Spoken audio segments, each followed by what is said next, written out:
All right, shalom, shalom. First and foremost, before I get started, I'd like to give all praises, honor, and glory to Yahweh Bahashim Yahweh Shai Bahashim Racha HaKodash. Double honors to the apostles and the elders of Great Millstone who taught me this truth and rule well. Peace and blessings unto the hopeful elect, pushing his word throughout the four corners of the earth in truth, righteousness, and sincerity.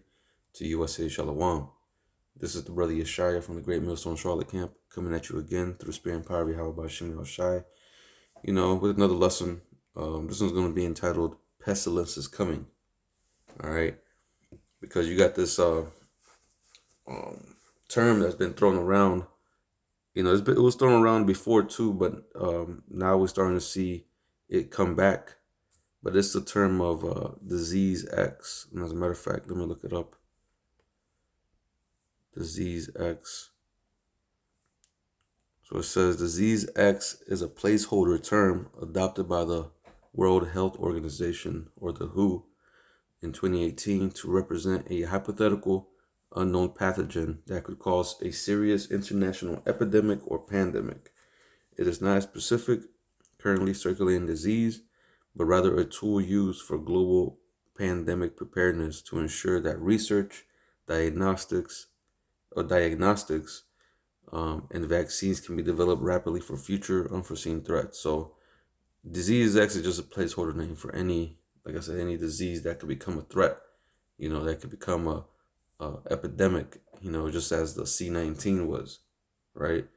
So what we've been seeing is that they've been throwing this word around again, right? And then you have some things, in the news like this, right? This is from ABC News, .go.com, whatever.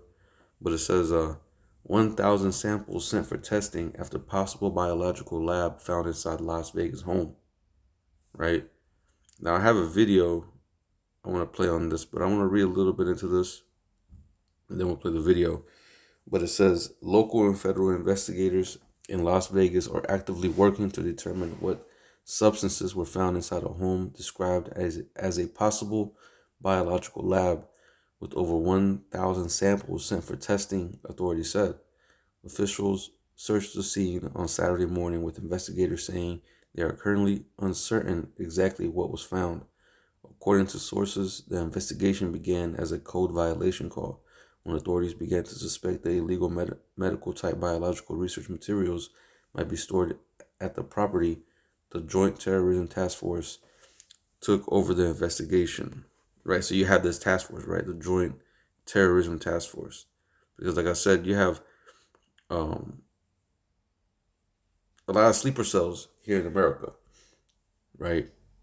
A lot of people that have, came in through the cracks, or really were allowed to come in, off of, they'll blame Biden, but really it's the whole government that's corrupt. They, like I said, they operate off of order ab chaos, order out of chaos. And, they pretty much cause these problems in order for them to come up with solution, which if you think about it, they created the C19, and what happened? They already came out with the solution. They already had the jab in the works, and now you're seeing a lot of side effects from people that took the jab, and different, what you would call conspiracy theories that have came out about that. And how its intention was to put something inside you, and also, strip away that what do you call it, the God gene, right? Pretty much trying to separate you from your power, which is why from our apostles and elders on down, we told people not to take it, right? We told people stay away from that, right? You shouldn't be even getting, these things in the first place. But anyway, let me go ahead and play this video.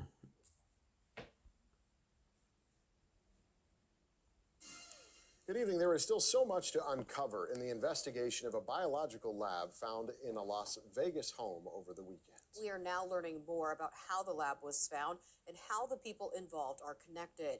Fox 5's Evan Luke joins us live outside the home. He has been combing through the arrest report of one of the men believed to be at the center of the operation. Evan? Well, through yesterday's reporting, there were really two names at the center of everything. The first being David He. He is the listed owner of the home behind me. He's also behind bars right now in connection to another biolab bust in California from a couple years ago. The second name that we've heard is Ori Solomon, the listed property manager for the residence. We've been digging deeper to find out more about the connection between these two men, also finding a third person that may be involved with this, all of it helping us figure out how this biolab was discovered in the first place. Before the suspected biolab at Sugar Springs Road, attempts were made to create a lab elsewhere in Las Vegas. According to Metro investigators, an application was filed in April of 2023 for a medical laboratory on West Charleston Boulevard. It was filed under a company owned by someone believed to be in a relationship with David He. By July of 2023, that application was rescinded. A source told investigators that a man, later identified as Michael Ritchie Harold, moved equipment from the Charleston location to the home on Sugar Springs. That's when Michael became aware of David He, also known as Giabe Zhu, and the years-long working relationship he had with Ori Solomon, even after he was incarcerated. Fast forward to April of 2025. A house cleaner contracted by Solomon was told to shut and lock the door leading to the garage, which people renting the home were prohibited to use. The house cleaner reportedly looked inside the garage, seeing 3 refrigerators plugged in and large glass beakers filled with an unknown reddish liquid, similar to what Metro Police and the FBI found in their raid on Saturday. 5 days after being in that garage, both the house cleaner and Michael reportedly got deathly ill, describing symptoms of trouble breathing, fatigue, and muscle aches. On January 6, 2026, Nevada code enforcement were made aware of a possible biolab, and by January 9th, FBI Las Vegas had gotten a tip from the Sacramento Bureau about lab equipment being found. Bringing us to today, as the lab has been dismantled and Ori Solomon faces charges of disposing and discharging hazardous waste, along with federal firearms-related charges violating the conditions of his visa. The arrest report also dug into David He's jail phone records over the last year. From January of 2025 through most of January of 2026, 467 calls that he made to Ori Solomon. There's also a second home involved with this. It's just a street up from here on Temple View Drive. That report listed that multiple boxes of drug tests were found, all of them listed with Chinese addresses. Reporting live from the East Valley, I'm Evan Leake for Fox 5 News, local Las Vegas. Evan, thank you. And Michael Ritchie Harold is also named as a suspect in that arrest report, but we don't have details on his whereabouts. Ori Solomon due back in federal court on Friday. All right, that's it. Y'all seen it. But my thing is, there's more. There has to be more. This can't be the only, the only lab. This is just the one that's been found. Imagine how many of these people are out there, right? And one thing I wanted to point out, 'cause I see another video on this. Somebody on Instagram made a video, but right here at this home, right there, apparently that's the home. I don't know if y'all can see it, but I guess that's the home right there, right where that yellow truck is at. But right across the street, you see that big empty field. Well, this is a guy I seen on, like I said, it was on Instagram. It was a video on Instagram. I tried to find it, but I couldn't find it again. But he pointed out that right there is actually where the water reservoir is. So this guy, this Moabite or whatever, could be Ammonite. I don't know. Well, I think she's a Chinese, so it's Moab. But all he could have done, he could have been creating these things and then just dropped it into the sewer system, right? Put it into the water, and gotten everybody sick.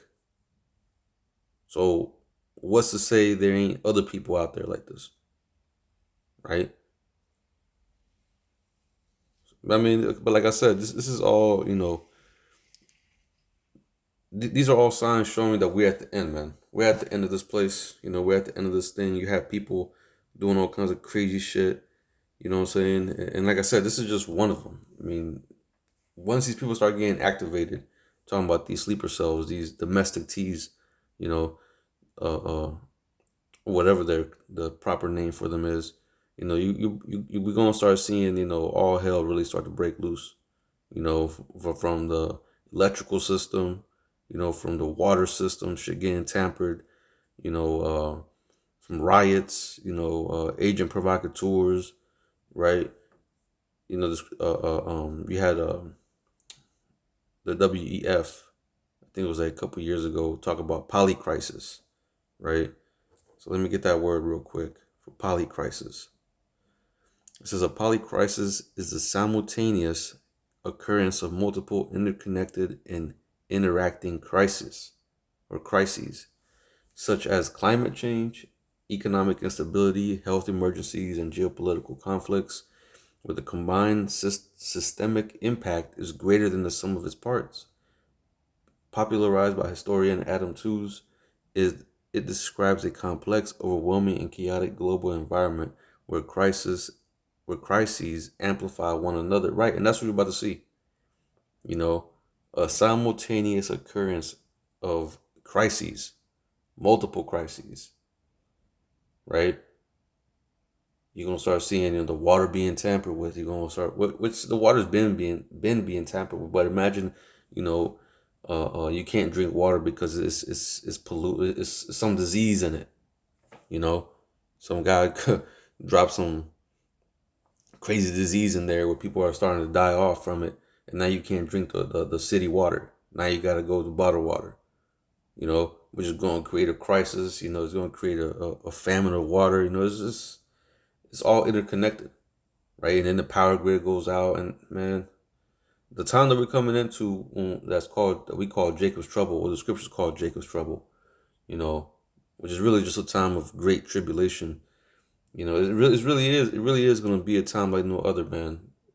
Death is going to be seeping through the streets. It ain't, people ain't going are really going to have no chance, if you ain't dealing with the Lord. And I'm talking to you tribes, if you ain't, getting right before the Lord, before Yahweh Ba'Shem Yahweh Shai, these things, these crises, these plagues, these evils, that are being prepared, they're being prepared for the wicked of our people, right? And like we always say, if you want that hedge of protection around you, you're going to have to repent and turn back to the Lord, because that's where the true protection lies. You see, because what are you going to do? Because you saw everybody, whenever the whole C-19 broke out, everybody started, being in this panic type of state. People didn't know what to do. People dying, people's grandmothers dying, people's mothers and parents dying, right? People dropping dead for no reason. Well, that's what they said, right? What they call it, died suddenly, type shit.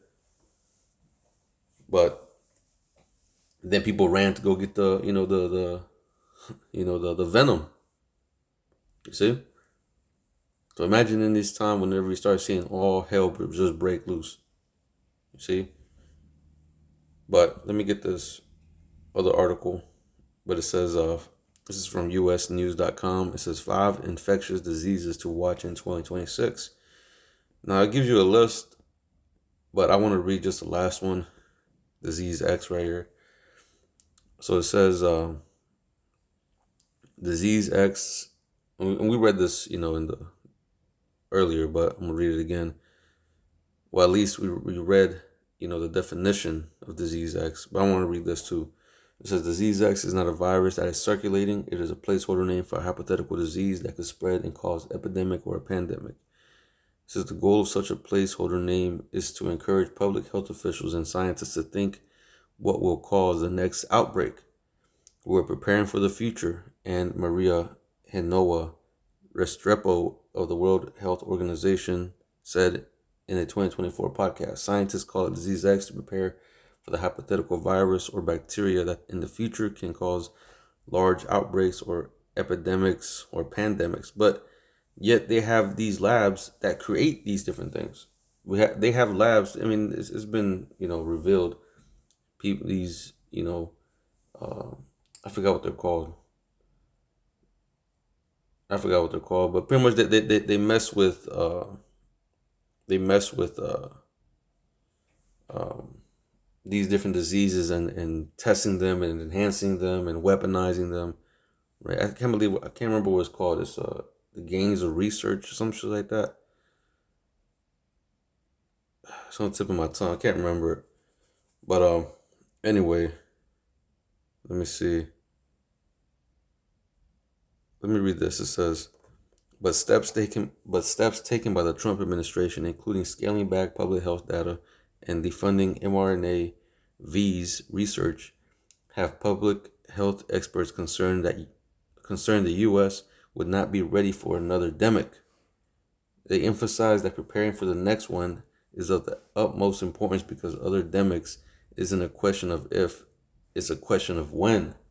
You see, it's a question of when. That's because they already have things, set in motion.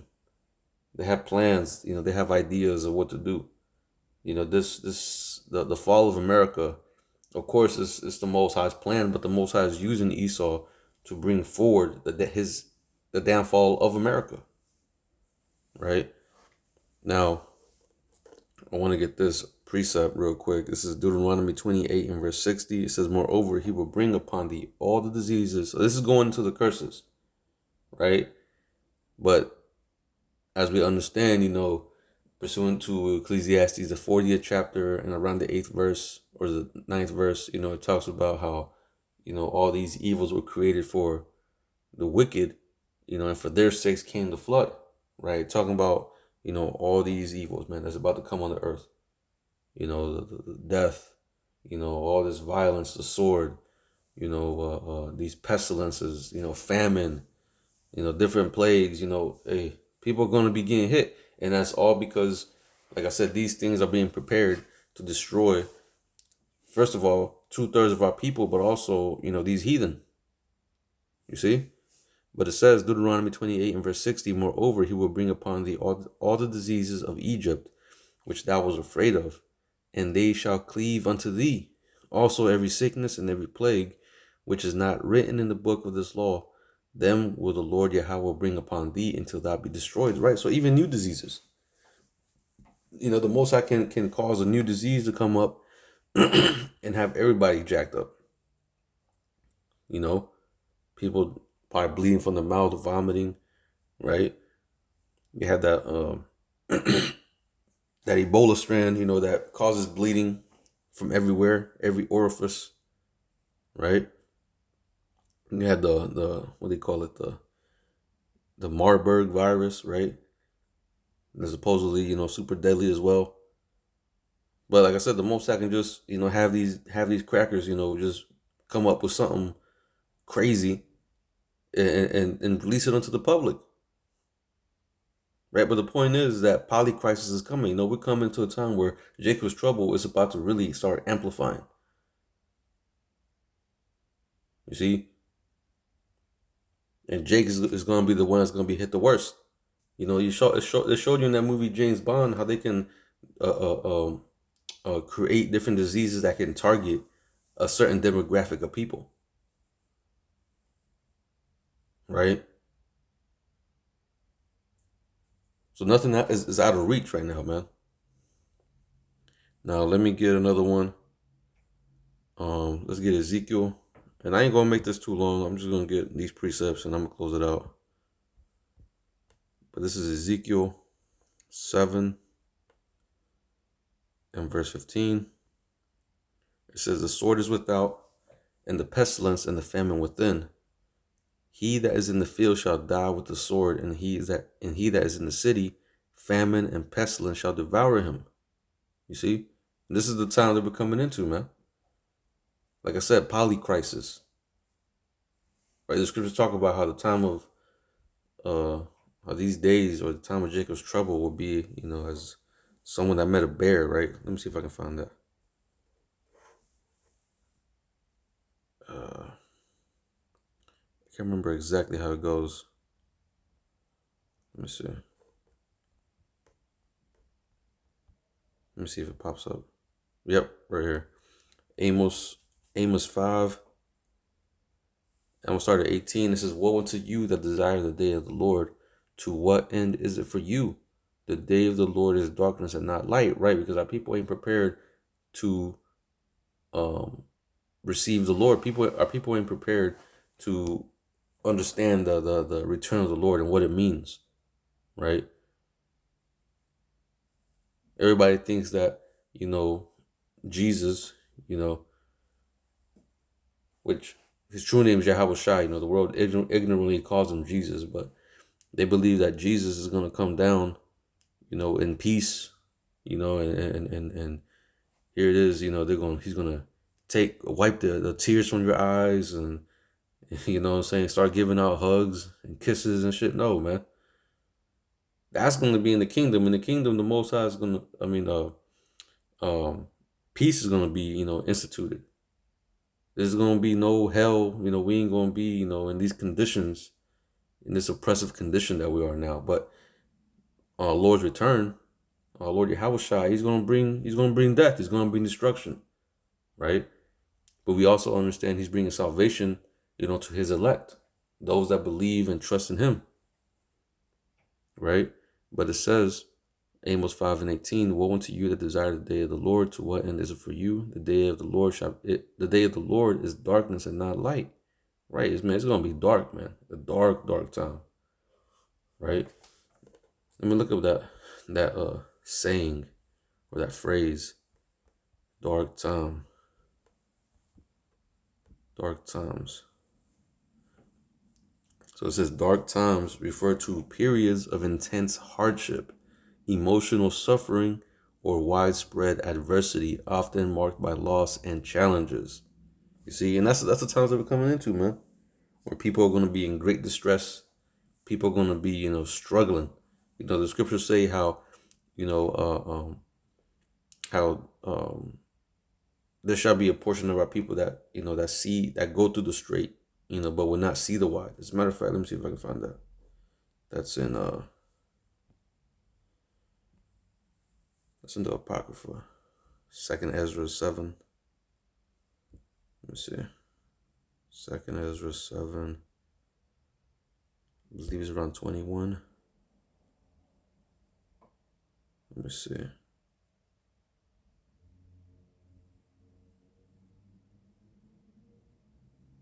Or might be more up.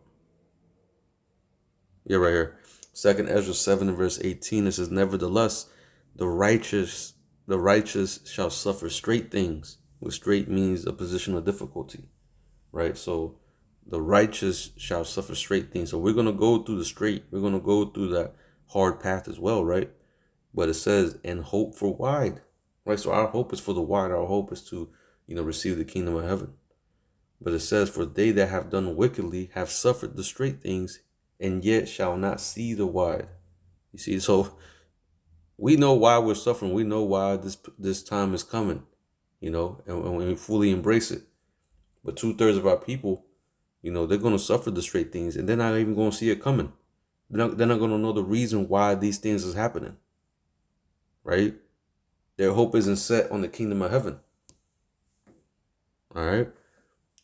But anyway, let me go back.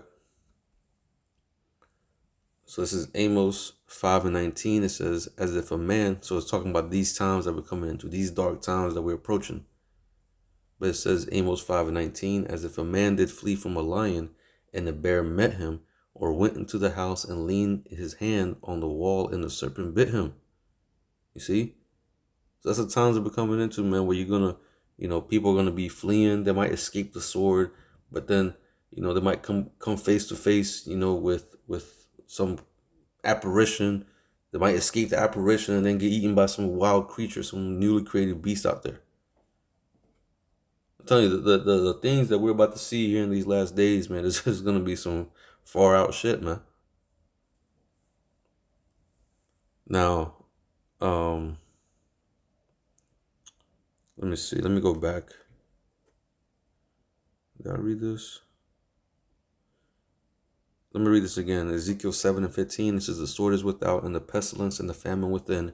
He that is in the field shall die with the sword, and he that is in the city, famine and pestilence shall devour him. Right? So you ain't going to escape. Right?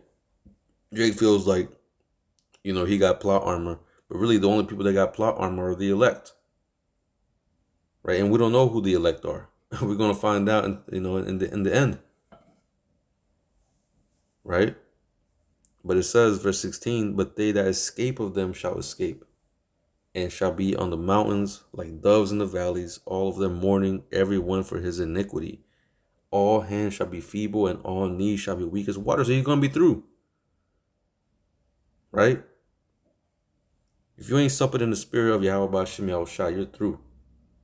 And your future is going to be through. And that's all there is to it. Right? And we've been telling y'all, these evils is coming, these evils is multiplying. And Jake ain't listening. So whenever the sword comes down, whenever all hell breaks loose, whenever what's it called, TF, happens, then you going to know that a prophet has been among you. And don't come around us. Our apostles always say, don't come around us, once all this shit goes down, because we warned you. And the whole time y'all were scoffing, y'all were mocking, y'all were doubting, right? Calling us crazy and all this and that. Speaking under your breath, speaking behind our backs. Well, now's the time for you to, eat those words. Every idle word, as the scripture says. Right? But anyway, I don't want to, rant. I'm going to go ahead and close it out. Lord willing, this was edifying. I'm going to go ahead and close it out by giving all praises, honor, and glory to Yahweh Ba'Hashem, Yahushai, Ba'Hashem, Rechach Quadash, double honors to the apostles and the elders of Great Millstone, who taught me this truth and rule well. Peace and blessings unto the hopeful elect, pushing his word throughout the four corners of the earth in truth, righteousness, and sincerity. Until the next time, I'm going to say Shalom, Kwam Yashala.